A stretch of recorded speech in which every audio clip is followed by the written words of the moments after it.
pantun terlebih dahulu. Belum. Mohon sumbangan cakepnya. Badan kekar, umurnya tua.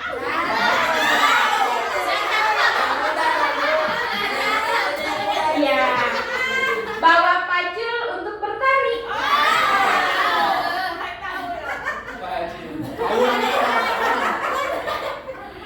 Apa kabar hadirin semua?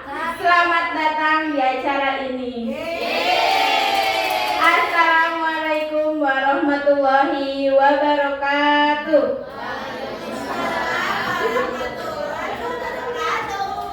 Yang terhormat Kepala SD Puri Arta, Bapak Muhammad Ma'ruf SS. Yang saya hormati Wakil Kepala SD Puri Arta, Ibu Erna Rashid SE. Dan yang saya hormati Bapak dan Ibu Dewan Guru beserta staf SD Puri Arta. Puji syukur alhamdulillah kita panjatkan kehadirat Allah Subhanahu wa taala karena pada hari ini kita bisa hadir dan berkumpul di ruangan dalam acara in-house training SD Puri Arta tahun ajaran 2024-2025. Salawat dan salam semoga tetap tercurah kepada junjungan kita Nabi besar Muhammad Sallallahu Alaihi Wasallam yang telah memberikan petunjuk jalan kebenaran.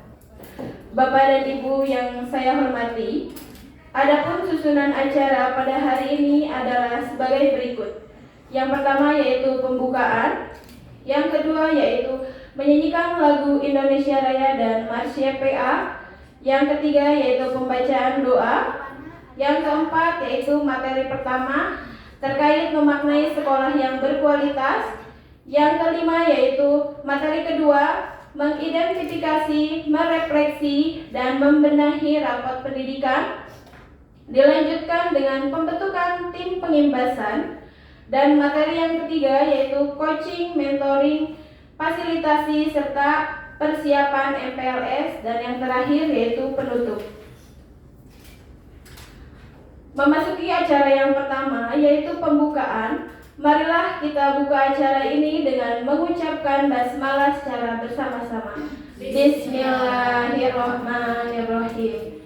Semoga acara hari ini berlangsung dengan lancar dan senantiasa dalam lindungan Allah Subhanahu wa taala. Amin ya rabbal alamin. Acara selanjutnya yaitu menyanyikan lagu Indonesia Raya dan Marsya PA yang akan dipandu oleh Ibu Irin Noprianti SPD. Kepadanya kami persilahkan. Hadirin dimohon berdiri.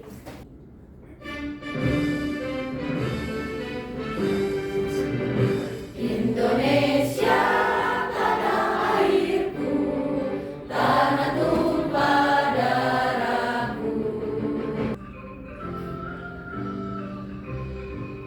Di sini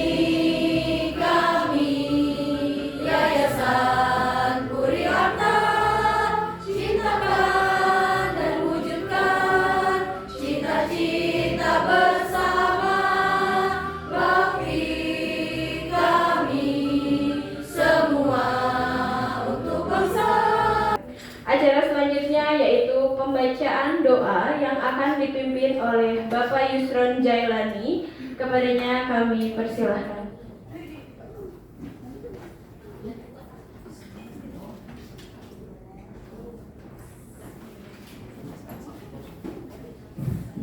Bismillahirrahmanirrahim. Assalamualaikum warahmatullahi wabarakatuh. Marilah kita bersama-sama berdoa agar kegiatan hari ini diberi kelancaran. Allahumma shalli wa sallim ala sayyidina wa habibina syafi'ina wa maulana Muhammad.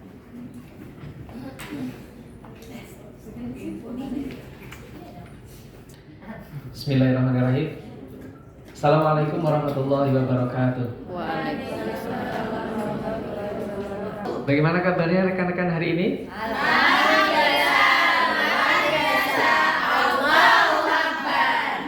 Alhamdulillahirabbil alamin wassalatu wassalamu ala asyrafil anbiya'i wal mursalin sayyidina wa maulana Muhammadin wa ala alihi wa sahbihi ajma'in.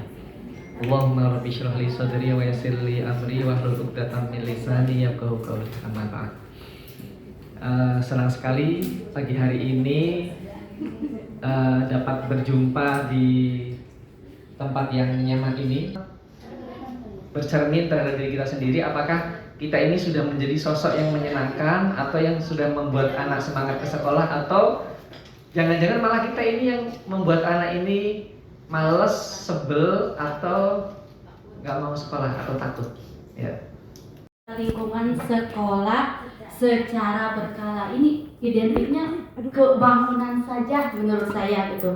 Jadi sekolah itu menjamin keselamatan murid itu bukan hanya di bangunan saja, karena anak-anak itu bahkan kalau interaksi di kelasnya itu bisa bertengkar dengan teman. Nah, itu juga berhubungan dengan keselamatan murid.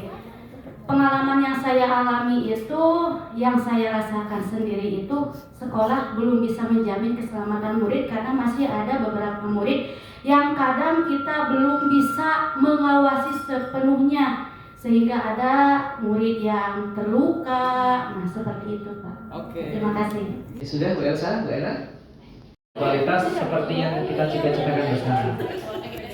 Kurang lebihnya mohon maaf. Assalamualaikum warahmatullahi wabarakatuh. Tepuk tangan untuk kita semua. Ya, kembalikan ke MC. Alhamdulillahirrahmanirrahim. Terima kasih Bapak Muammar Ma'ruf yang telah memaparkan materi yang pertama. Mudah-mudahan SD Puri Arta menjadi benar-benar sekolah yang berkualitas.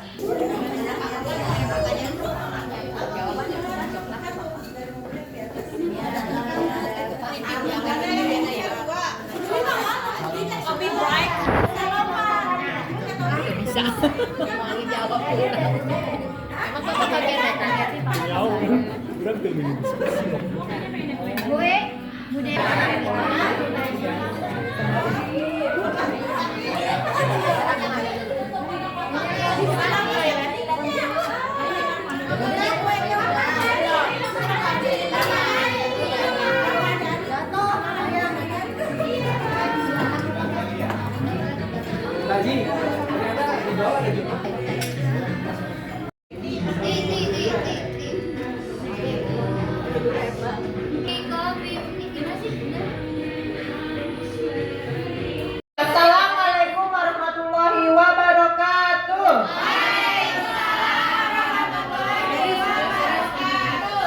Ya, sebelumnya kami ucapkan terima kasih kepada Bapak Ibu semua atas kesempatan dan kepercayaannya kepada kami untuk melakukan IHT.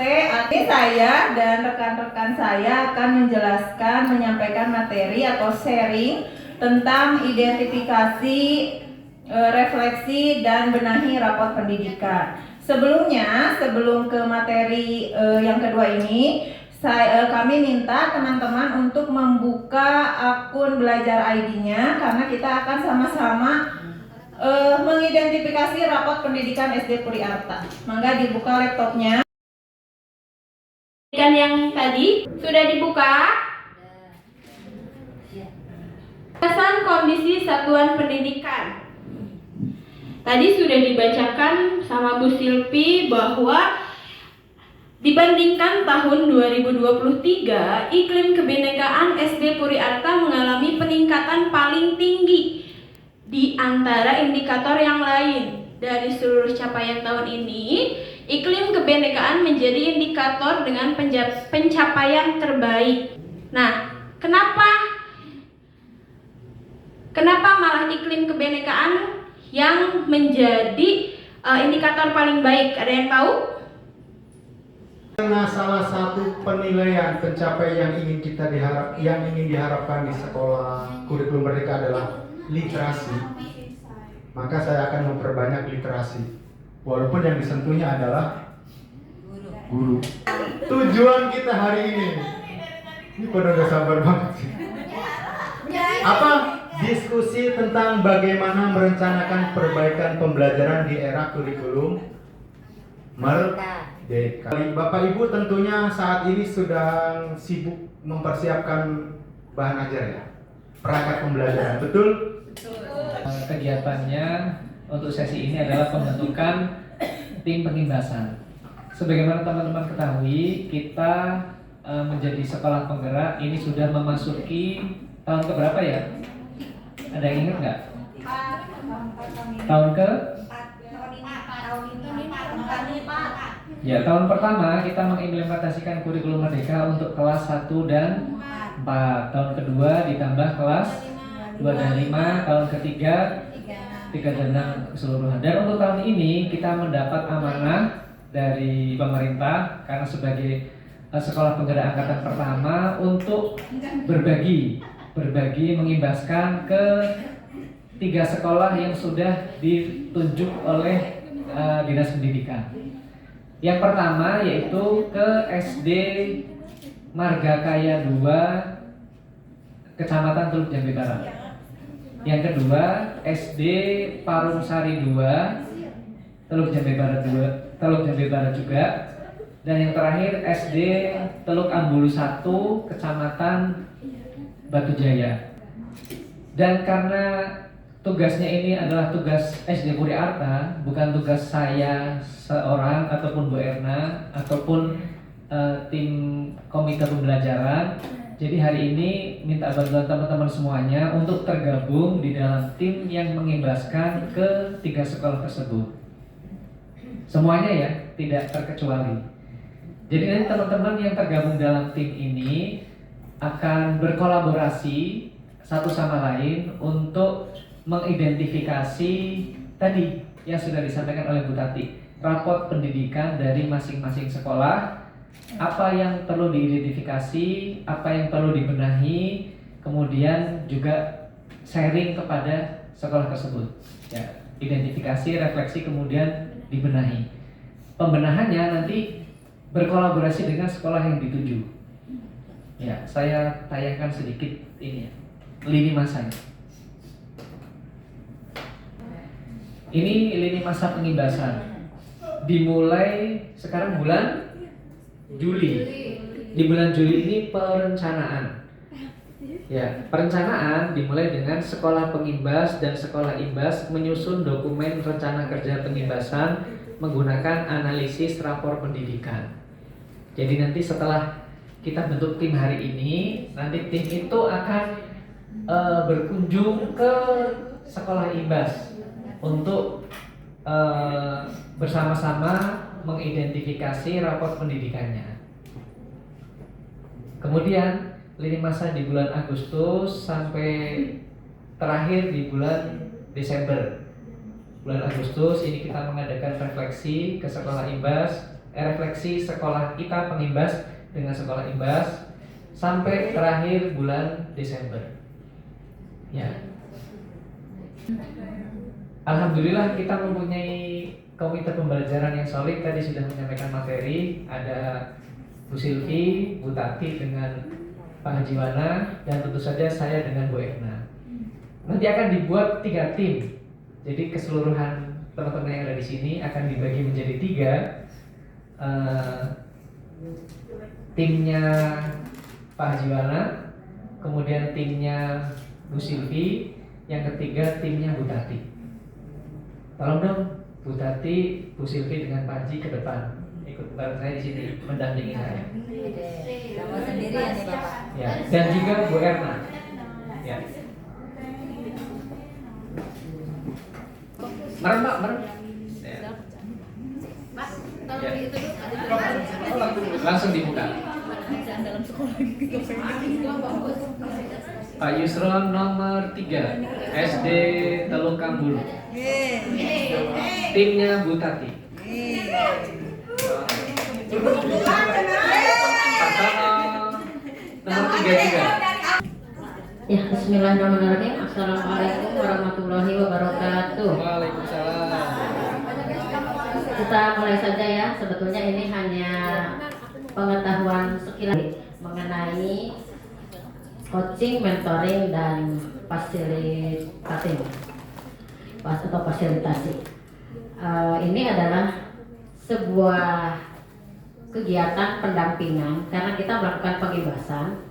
Jadi di dalam pengimbasan itu ada pendampingan. Nah, dan pendampingan ini berupa 3 jenis kegiatan, tapi kita lebih mengutamakannya sebetulnya ke coaching. Nah, kita akan mencari tahu apa sih perbedaan ketiga jenis pendampingan ini, coaching, mentoring, dan fasilitasi. Nah, saya juga harapannya barangkali Bapak dan Ibu sudah pernah mendengar ketiga istilah ini.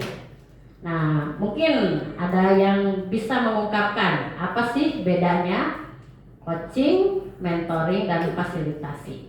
Ada coklatnya, ada coklat. Kalau coaching itu kalau mentoring itu ada satu pembelajar dan ada satu mentornya. Jadi kayak pembelajar ini dipandu oleh mentornya itu. Kalau coaching itu kayak apa ya? Keterampilan yang untuk pengembangan pembelajaran itu. Kira-kira begitu nggak sih? Fasilitasi. Itu Hah? Ya udah coaching tadi. Fasilitasi itu fasilitasnya itu ya apa? Alatnya itu mungkin ya Miss ya. Orangnya. Ya, terima kasih. Di sini juga kita punya coach ya, coach sepak bola, mungkin lebih paham gitu ya apa artinya coaching. Coba kepada coach sepak bola menurut Anda ya sebagai coach sepak bola. Coaching, mentoring, dan fasilitating. Nah itu, di mana kira-kira bedanya? Kalau coaching itu sebenarnya kita mengarahkan seseorang individu tersebut untuk memecahkan masalahnya sendiri. Misalkan pasti bagaimana yang betul, nanti dia belajar dengan masalahnya dia sendiri. Kalau fasilitating ya, kalau mentoring? Tadi yang Mentoring, sekarang mentoring. Kalau mentor, kita bilang kalau mentor itu memberikan suatu seperti pemahaman kepada individu untuk mengarahkan ke sesuatu yang lebih baik. Oke, saya lebih setuju dengan Pak Sono. Terima kasih Bu Ana.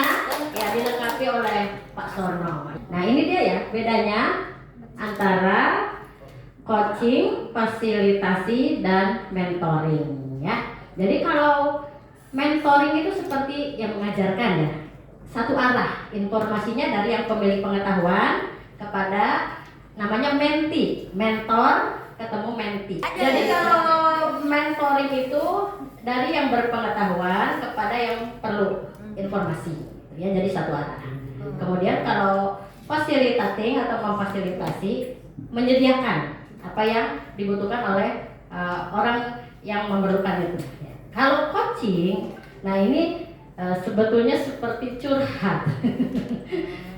Dia punya masalah, ingin diselesaikan, tapi penyelesaiannya itu dari dirinya sendiri. Nah, terus tugasnya apaan itu si coach gitu ya? Coach dengan coachee. Fasilitator, fasil itu orang yang dibantu, kalau fasilitator orang yang membantunya. Gitu ya. Kalau coaching, coach itu yang membantu, coaching. Coaching ini sebetulnya lebih ke menggali. Sebetulnya dia itu bisa menyelesaikan masalah gitu ya. Tapi dari dirinya sendiri. Tugasnya coach ini membantunya. Apa sih yang harus dilakukan oleh coach supaya coach ini bisa menyelesaikan masalahnya? Nah, kita sebagai pengimbas nanti itu datang ke sana tidak harus selalu mentoring gitu ya. Ya mungkin beberapa ada, jadi kombinasi gitu ya. Contohnya seperti ini. Bu Rani ini punya permasalahan misalnya ya. Banyak Bu. Datang ke saya gitu ya. Bu, sebenarnya saya mau aja diberi tugas yang Ibu berikan. Tapi, nah di balik tapi ini kata kuncinya. Di balik tapi ini berarti permasalahannya. Itu ya, ciri utamanya ya. Tapi kok saya sepertinya tidak sanggup ya Bu. Nah, seorang coach tidak boleh misalnya, oh kamu tuh harusnya melakukan A, B, C, D sampai Z. Itu namanya mentoring. Tapi kalau seorang coach, dia mendengarkan dulu. Setelah mendengarkan, kemudian memberikan pertanyaan-pertanyaan berbobot. Ya, pertanyaan berbobot itu seperti apa sih? Ya, yang sesuai dengan apa yang dibutuhkan oleh coach. Ya, nah, kita di situ harus hadir penuh. Hadir penuh ini maksudnya bagaimana sih? Pikiran kita memang betul-betul fokus kepada coach dengan masalah coach ini, ya. Jangan sampai waktu coach ini menyampaikan permasalahannya kita sambil main HP atau kita pikirannya ke yang lain. Nah, di sanalah coaching itu terjadi bisa. Seorang coach bisa memberikan pertanyaan untuk permasalahannya itu kan dari tadi yang dibalik kata tapi atau namun. Bisa kita misalnya bisa dijabarkan tidak apa sih sebetulnya potensi yang Anda miliki sehingga Anda bisa mendapatkan tugas tersebut misalnya gitu. Nah, nanti coach itu akan menjawab saya tuh bisa ini. Nah, itu berarti dia sudah mulai menyelesaikan masalah dia sendiri sebetulnya gitu ya. Sampai akhirnya coach ini akan berkesimpulan, dibantu ya merangkumnya itu oleh coach. Oh, ternyata sebetulnya saya mampu ya Bu untuk melakukan tugas ini karena sebetulnya tugas-tugas tersebut tidaklah terlalu berat untuk saya karena saya memiliki kemampuan ya. Nah, seperti itu. Jadi tidak melulu diberi 100% mengikuti apa kata orang yang memberi saran. Kalau coaching ini berarti dua arah coaching ya. Nanti waktu pengibasan kita diharapkannya seperti itu. Tidak harus selalu datang ke sana, mungkin caranya bisa dengan melakukan PMO yang seperti biasa kita lakukan dengan Pak Sahlan itu. Sebetulnya ada praktek ya. Nah, ini di sini juga menerapkan sistem namanya rasa ya. Kalau begitu cepat untuk Pak Sono silakan diambil. Cara mengambilnya pakai cara ya, nggak jalan biasa aja. Aduh, oh kayak itu, kayak main hakim sendiri ya. Dari sana berjalannya harus mengucapkan saya siap melakukan pengimbasan ya. Berarti kami ya. Kami siap melakukan pengimbasan ya. Halo guys.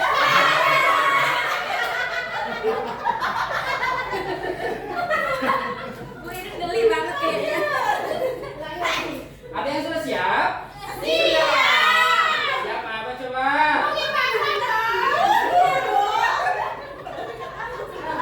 Kelompok 3 siap pengimbasan?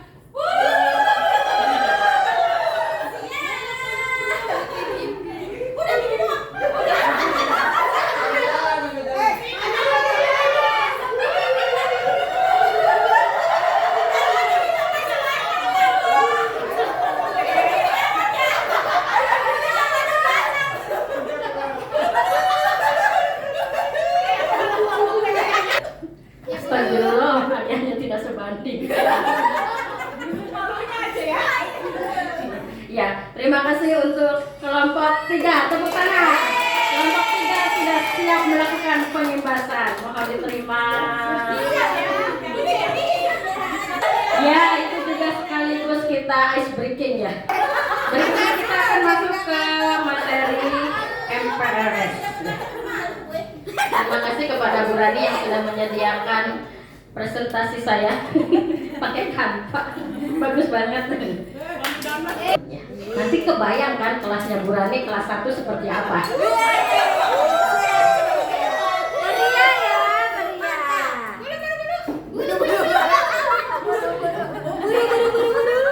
Ya, seperti teman-teman ketahui, sekarang sedang banyak dibicarakan mengenai transisi dari PAUD ke SD.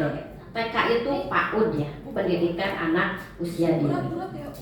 Nah, sekolah yang menyenangkan seperti tadi ya, memaknai sekolah yang berkualitas. Nah, itu tentu saja menyelenggarakan kegiatan pembelajarannya menyenangkan. Anak itu tidak takut berangkat sekolah, akrab dengan lingkungan sekolah, termasuk bapak ibu gurunya. Kemudian keterlibatan orang tua juga sangat diutamakan. Nah, tentu untuk berganti ranah sekolah dari PAUD yang tadinya banyak bermain kemudian ke SD, harus ada jembatan. Ini tentu harus dipersiapkan secara matang oleh sekolah tingkat lanjutannya. Jadi anak itu tidak merasa tiba-tiba itu bangun pagi jadi susah misalnya ya.